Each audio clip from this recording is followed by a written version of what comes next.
हम कर रहे हैं 11th होम साइंस का चैप्टर नंबर 5 कपड़े हमारे आसपास। पिछले वीडियो में हमने बात की थी कपड़ा उत्पादन की कि कपड़ा उत्पादन में कौन कौन सी विधियां हम प्रयोग करते हैं और हमने बुनाई की बात कर ली थी। आज के वीडियो में हम बात करेंगे ऊन की बुनाई यानी कि निटिंग की, ब्रेडिंग की, नेट्स की और लेसों की। तो आइए शुरू करते हैं हमारा चैप्टर। सबसे पहले हम बात कर लेते हैं ऊन की बुनाई की यानी निटिंग की। बच्चों देखिए, आपने अपने घर में भी देखा होगा अपनी मम्मी को, दादी को, नानी को, पड़ोस में किसी आंटी को स्वेटर बुनते हुए। हम बिल्कुल उसी की बात कर रहे हैं जब हम ऊन को सिलाइयों में डालकर फंदे बनाकर और बुनाई करते हैं, बिल्कुल उसी की बात की जा रही है। देखिए, सूत के कम से कम एक सेट की इंटरलूपिंग को निटिंग कहते हैं। आपने देखा होगा ऊन के लिए, स्वेटर बनाने के लिए जो सिलाइयाँ यूज़ की जाती हैं उसमें एक सेट चढ़ा होता है, धागा वहाँ से गया फिर वहाँ से गया, तो ये पूरी की पूरी एक इंटरलूपिंग होती रहती है। यह सपाट कपड़े के लिए 2 सिलाइयों और गोलाकार कपड़े के लिए 4 सिलाइयों के उपयोग से हाथ द्वारा भी की जा सकती है। देखिए, ये जो निटिंग है, जो ऊन की बुनाई है, ये हाथ से भी होती है और मशीनों से भी होती है। पहले के ज़माने में ये केवल हाथ से होती थी, तब टेक्नोलॉजी इतनी एडवांस नहीं थी, न्यू टेक्निक्स नहीं थी, लेकिन आज हाथ से भी होती है और बहुत सारी मशीनें भी आ गई हैं निटिंग के लिए। और देखिए, अगर हम बात करें सपाट कपड़े की, यानी हमें इस तरह का कोई फैब्रिक बनाना है जिसमें गोलाई नहीं है, ठीक है, तब तो हम कितनी सिलाइयों का प्रयोग करते हैं? 2 सिलाइयों का। लेकिन अगर आपने देखा होगा किसी को स्वेटर बुनते हुए, आप में से बहुत सारे बच्चों को स्वेटर बुनना भी आता होगा, तो जब भी हमें गोलाई की शेप देनी होती है, जैसे गले के आसपास का एरिया या ऐसा कोई भी एरिया जहां हमें गोल साइज चाहिए, गोलाई देनी है, वहां हम कितनी सिलाइयों का उपयोग करते हैं? 4 सिलाइयों का। यानी कि नॉर्मल अगर गोलाई नहीं चाहिए तो कितनी सिलाइयों का प्रयोग करेंगे? 2 का। और अगर हमें उसको कोई शेप देना है, गोलाई देनी है, तो कितनी सिलाइयों का प्रयोग करेंगे हम? 4 सिलाइयों का। मशीन पर भी निटिंग की जा सकती है। मैंने आपको अभी भी बताया कि केवल हाथ से ही नहीं, आज टेक्नोलॉजी और टेक्निक इतनी एडवांस हो गई है कि बहुत सारी मशीनें आ गई हैं ऊन की बुनाई के लिए और निटिंग के लिए। तो इस प्रक्रिया में जो निटिंग वाली सिलाई होती है या मशीन बेड होती है, उसके साथ साथ फंदे डाले जाते हैं। देखिए, आप कभी भी अगर किसी को स्वेटर बुनते हुए देखें, अपनी मम्मी, दादी या किसी को भी, तो आप देखेंगे बुनाई की प्रक्रिया जो होती है उसमें सबसे पहले जो सिलाई होती है उसमें फंदे डाले जाते हैं। तो मशीन में भी यही होता है जैसा हाथ में होता है। प्रत्येक अगली पंक्ति पिछली पंक्ति के फंदों के साथ इंटरलूपिंग से बनाई जाती है। यानी कि जैसे जैसे हमें आगे रोज बनानी होती हैं, तो पिछली पंक्ति के जो फंदे होते हैं उनके साथ इंटरलूपिंग होती रहती है, तभी वो बुनाई की प्रक्रिया आगे चलती रहती है। सामग्री की चौड़ाई के साथ साथ सूत आगे बढ़ता है। देखिए, हमने बात की थी चौड़ाई वाले सूत को हम क्या कह रहे थे? फिलिंग यान यानी कि वेफ्ट यान। तो यहाँ पे भी हमने इसे क्या नाम दिया है? पूरक अथवा वेफ्ट निटिंग। हमने पहले ही बात कर ली थी कि जो वेफ्ट यान है वो इस तरह से चलता था, तो बुनाई में भी जो चौड़ाई का सूत है जो आगे बढ़ता रहता है उसे क्या कहा जाता है? पूरक अथवा वेफ्ट निटिंग। निटिंग की इस विधि का प्रयोग उन वस्तुओं को बनाने के लिए किया जाता है जिन्हें बनाते हुए आकार दिया जा सकता है। देखिए, 2 तरह की निटिंग होती है। पहली तो ये विधि है जब हम निटिंग कर रहे हैं तभी हम उसको आकार दे सकते हैं। निटिंग फिनिश होने के बाद यानी बुनाई फिनिश होने के बाद उसको हम आकार नहीं दे सकते। यानी कि आपकी दादी ने, मम्मा ने, किसी ने भी स्वेटर बुना या कोई भी व्यक्ति जो स्वेटर की बुनाई कर रहा है, अब वो बुनाई अगर फिनिश हो गई और हम उसको कहें कि नहीं इसको बच्चे के साइज़ का बना दो, या उन्होंने बच्चे के साइज़ का बनाया है और अब हम उसको कहें कि इसे बड़े के साइज़ का बना दो, तो ये पॉसिबल नहीं होता। हमें जो आकार देना है, जो साइज़ देना है, वो हम बुनाई के वक्त ही दे सकते हैं। बुनने के बाद हम उसके आकार में परिवर्तन नहीं कर सकते हैं। तो ये विधि है निटिंग की, ठीक है। औद्योगिक स्तर पर प्रयुक्त होने वाली जो निटिंग मशीनें हैं वो बुनाई करने वाले करघों की तरह ही होती हैं। हमने बात की थी ना कपड़ा उत्पादन में, जब बुनाई की बात की थी, लूम की हमने बात की थी कि करघे पे किस तरह से हम सूत को चढ़ाकर फिर कपड़ा बनाते हैं। तो जो निटिंग की मशीनें हैं वो भी बिल्कुल इसी तरह से होती हैं।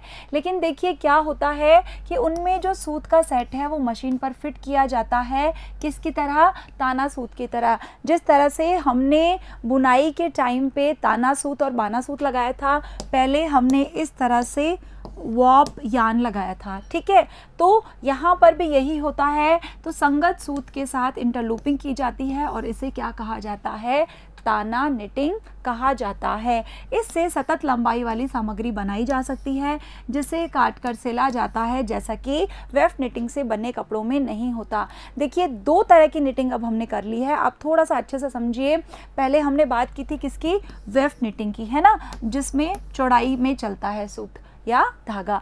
तो वेफ्ट निटिंग में क्या होता है, जब हम निटिंग कर रहे हैं तभी हम उसको जो शेप है वो दे सकते हैं, उसको जो आकार है तभी दे सकते हैं हम। यानी कि अगर हमने छोटे बच्चे के आकार का बनाया है तो बाद में हम उसे बड़ों के आकार का नहीं बना सकते, या हमने बड़े के आकार का बनाया है, लंबाई कम बनाई है तो बाद में उसकी ज़्यादा नहीं हो सकती, ठीक है। उसे हमने क्या कहा था, वेफ्ट निटिंग। लेकिन ये जो निटिंग है ताना निटिंग, इसमें क्या होता है, हमने ऐसा फैब्रिक बना लिया, ये जो बुनाई है वो इस तरह से होती है। अब इसको हम काट कर सिल भी सकते हैं, इसको हम छोटा कर सकते हैं, जो भी शेप हम इसको देना चाहें दे सकते हैं।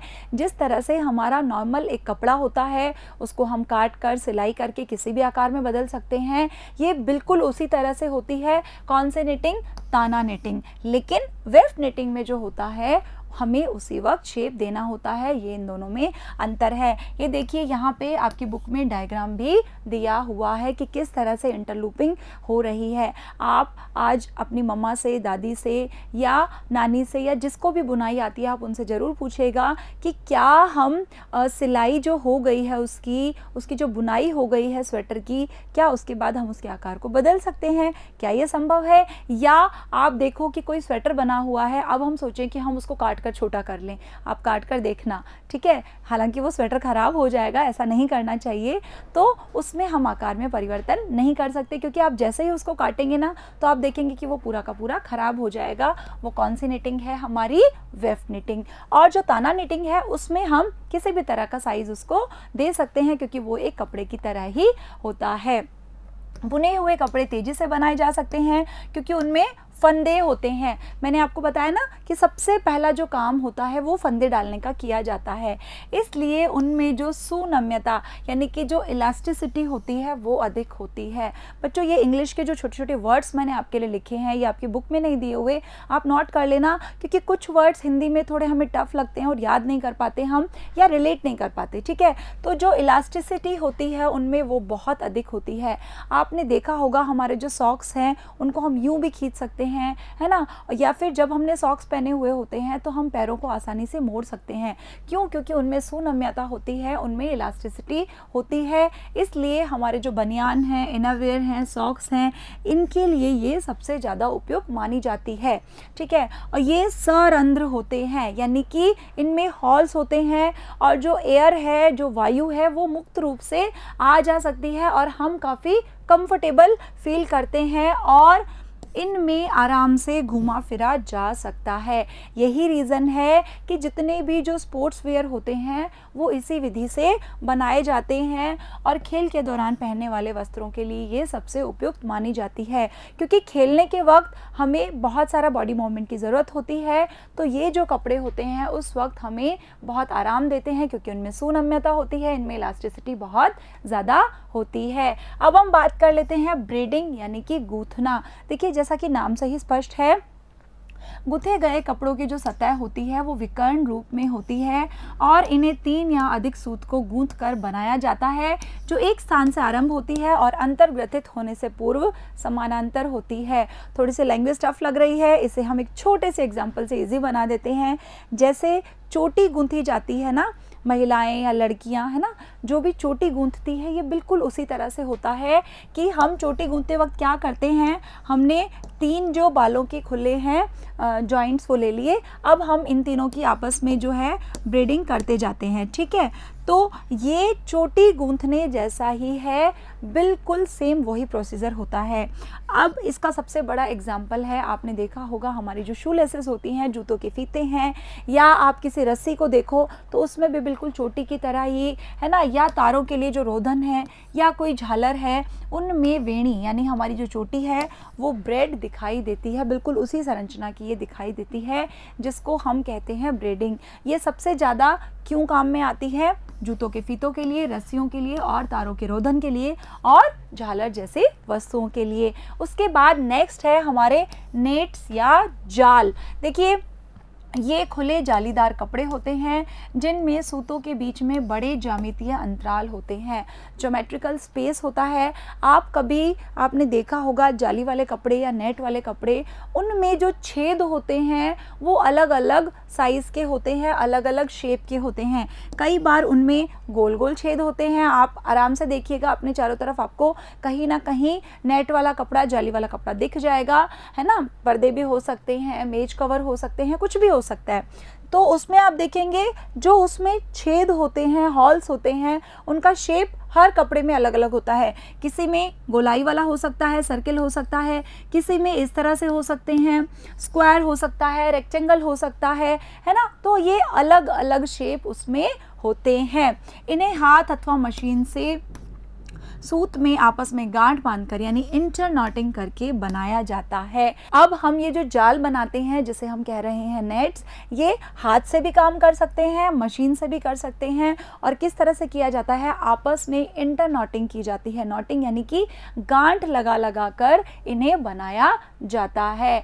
अगला है हमारा लेसें। आपने देखा होगा हमारे जो पर्दे हैं या कुछ ड्रेसेस होती हैं, कुछ साड़ियाँ, कुछ फ्रॉक्स, कुछ स्कर्ट्स ऐसे होते हैं जिनके किनारों पर लेसें लगी होती हैं। हम बिल्कुल उन्हीं की बात कर रहे हैं। ये विवृत कार्य वाला कपड़ा है जिसमें सूत के जाल से बनाए गए सूक्ष्म डिज़ाइन होते हैं, यानी बिल्कुल छोटे छोटे डिज़ाइन होते हैं जो कि यान्स के जाल से बनाए हुए होते हैं। यह सूत बटने, अंतरव्यन यानी कि जिसे हम कहते हैं इंटरलूपिंग, आर पार बुनाई, अंतरव्यन से हमारा क्या आशय है यहाँ, इंटरलूपिंग, आप इसे नोट कर लीजिएगा। और गांठ बांधने यानी कि नॉटिंग की प्रक्रियाओं के सम्मिश्रण का उत्पाद है। यानी इसमें हम बहुत सारी क्रियाएं मिक्स कर देते हैं। ये जो प्रोडक्ट है ये बहुत सारी क्रियाओं का मिक्सचर है ना। उसमें हम ट्विस्ट भी करते हैं यानी सूत को बटते भी हैं, कई बार हम इंटरलूपिंग भी करते हैं, गांठ भी लगाते हैं यानी नॉटिंग भी करते हैं। तो बहुत सारी प्रक्रियाओं के फलस्वरूप हमारी कौन सी जो प्रक्रिया सामने आती है, लेसें। आप देखें पर्दे पे या हमारे किसी मेज कवर पे, डाइनिंग कवर पे, बहुत सारी जगहों पर ये लेसें लगी होती हैं। एक छोटा सा फैब्रिक का टुकड़ा होता है ना, जिसमें बहुत ही सुंदर काम किया होता है। साड़ी में, सूट में, बहुत सारी जगहों पर ये लगी होती हैं। तो ये थी हमारी ऊन की बुनाई, ब्रेडिंग, नेट्स और लेसें। अगले वीडियो में हम बात करेंगे वस्त्र परिष्करण की, यानी कि जो उसकी फिनिशिंग की जाती है वो कैसे की जाती है। तो मिलते हैं अगले वीडियो में, तब तक के लिए थैंक यू।